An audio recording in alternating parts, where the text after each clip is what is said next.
नया सवेरा में सबसे पहले बात कर लेते हैं देश भर से जुड़ी कुछ खास खबरों के बारे में।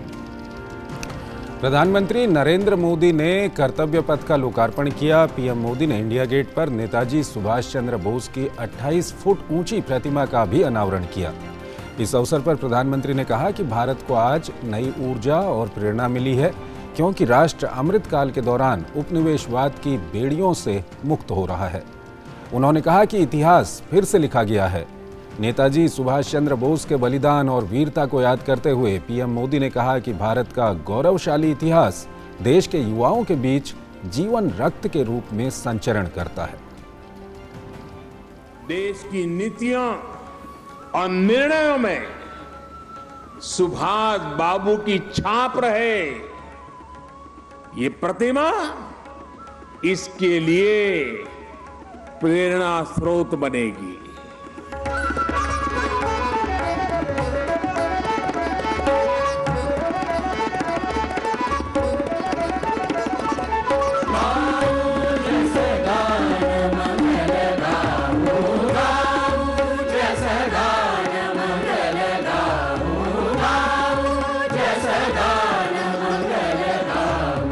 इंडिया गेट पर नेताजी सुभाष चंद्र बोस की प्रतिमा का अनावरण भी इसी कड़ी का हिस्सा है। 28 फीट ऊंची ग्रेनाइट की बनी ये प्रतिमा 65 मीट्रिक टन वजन वाली है। प्रधानमंत्री ने देश के अमृतकाल के अवसर पर नेताजी की प्रतिमा के अनावरण को आत्मनिर्भर भारत, सशक्त भारत की आभा बताया। अगर आजादी के बाद हमारा भारत सुभाष बाबू की राह पर चला होता तो आज देश कितनी ऊंचाइयों पर होता। लेकिन दुर्भाग्य से आजादी के बाद हमारे इस महान नायक को भुला दिया गया। उनके विचारों को, उनसे जुड़े प्रतीकों तक को नजरअंदाज कर दिया गया। नेताजी सुभाष चंद्र बोस की यह प्रतिमा उसी स्थान पर स्थापित की गई है जहां पहले किंग जॉर्ज की प्रतिमा थी। प्रधानमंत्री ने इस मौके पर सांस्कृतिक प्रस्तुतियों का स्कूली बच्चों के साथ अवलोकन किया। विस्टा अत्याधुनिक सुविधाओं के साथ ऐतिहासिकता को भी समेटे हुए है। साथ ही पर्यावरण का भी यहाँ खासा ख्याल रखा गया है। साथ ही इंडिया गेट से राष्ट्रपति भवन को जोड़ने वाली तकरीबन 3 किलोमीटर लंबी सड़क कर्तव्य पथ का भी उद्घाटन किया।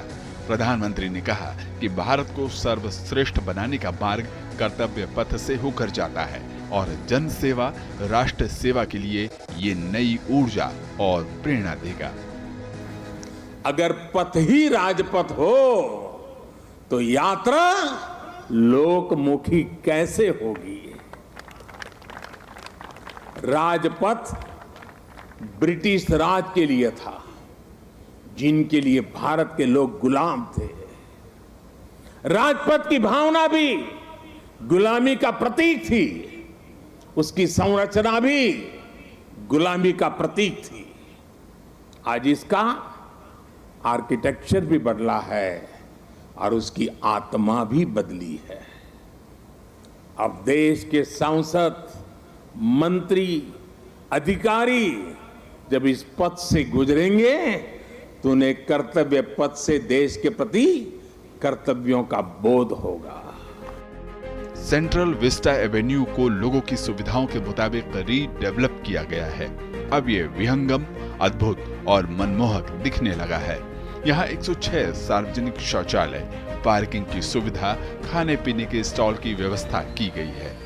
लाल ग्रेनाइट पत्थरों से पैदल मार्ग बनाया गया है और बैठने के लिए बेंच भी बनाई गई है। प्रधानमंत्री ने देश के अमृतकाल के अवसर पर प्रदर्शनी का अवलोकन किया, जिसमें किए गए बदलावों को चित्रों द्वारा प्रदर्शित किया गया था। पुनर्विकास की खास बात यह भी है कि सुरक्षा की दृष्टि से सीसीटीवी कैमरे निगरानी के लिए लगाए गए हैं। प्रधानमंत्री ने इस पुनर्विकास को साकार करने वाले श्रमजीवी वर्ग के लोगों से बातचीत कर उनके अनुभव जाने। प्रधानमंत्री ने देश के अभूतपूर्व विकास में जुटे श्रमजीवियों का आभार जताया साथ ही गणतंत्र दिवस के मौके पर उन्हें परिवार सहित विशेष अतिथि के रूप में आमंत्रित किया। मुझे संतोष है कि नए भारत में आज श्रम और श्रमजीवियों के सम्मान की एक संस्कृति बन रही है, एक परंपरा पुनर्जीवित हो रही है। और साथियों, जब नीतियों में संवेदनशीलता आती है तो निर्णय भी उतने ही संवेदनशील होते चले जाते हैं। प्रधानमंत्री ने आधुनिक होते इंफ्रा में विकास के सभी आयामों को बताया। उन्होंने कहा कि सामाजिक, सांस्कृतिक, आर्थिक, डिजिटल, स्वास्थ्य, शिक्षा सभी इंफ्रा में बदलाव जारी है।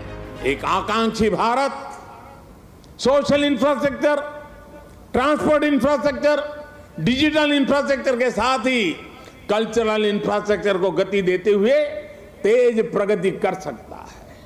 मुझे खुशी है कि आज कर्तव्य पथ के रूप में देश को कल्चरल इंफ्रास्ट्रक्चर का एक और बेहतरीन उदाहरण मिल रहा है। प्रधानमंत्री ने कर्तव्य पथ को एक सांस्कृतिक बदलाव करार दिया।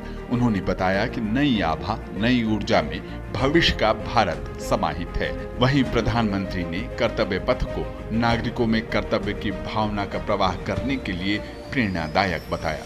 अनुज यादव और तापस भट्टाचार्य के साथ ब्यूरो रिपोर्ट, DD न्यूज।